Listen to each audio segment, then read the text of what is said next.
Good morning, Trinidad and Tobago. Welcome to Washington, D.C. I'm here with Delvin Cox, who is a member of the Central Bank staff and is currently representing Trinidad and Tobago at the World Bank. So welcome, Delvin. How are you today? I'm good. You look very sharp. Thanks.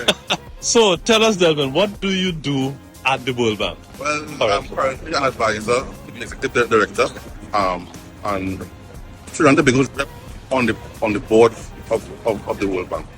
And at the board, we are really responsible for the daily operations of the World Bank, approve like loans, grants, bank policy, everything that the bank does, the board will approve.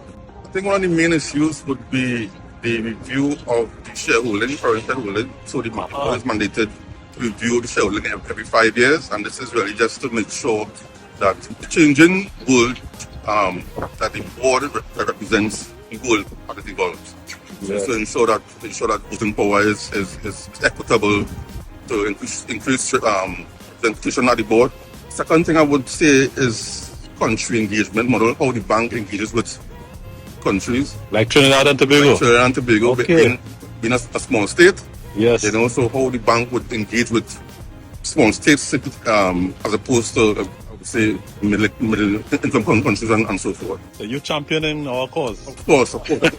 That's one of my roles as well, to bring the views of Trinidad and Tobago to the board of the World Bank.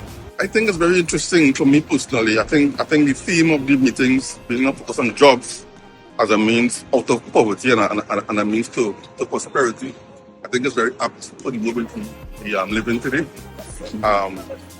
For me, I think where there was one time where the MDs of the IMF and the World Bank would have stressed that at the current pace, about 300 million people in developing countries will come of age to work in the next 10 years and wouldn't have jobs in their countries. And I think, wow. and they really stress the need for countries like ours to engage in reforms, in the face of uncertain policy measures.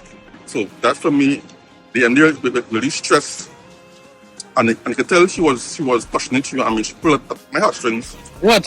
About stressing the need for us to come together and really drive reforms to strengthen resilience, that kind of thing. And one thing that the MD of the World Bank said that in her travels, countries would stress to her that in good times they can survive.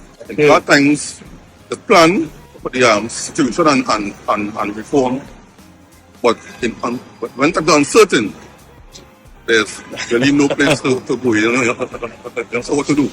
Yes. Unfortunately, that's exactly where countries find themselves today. Oh, excellent. Sounds like you've been here a long time. Well, good to see you, and I hope you continue to enjoy it and represent Trinidad and Tobago well.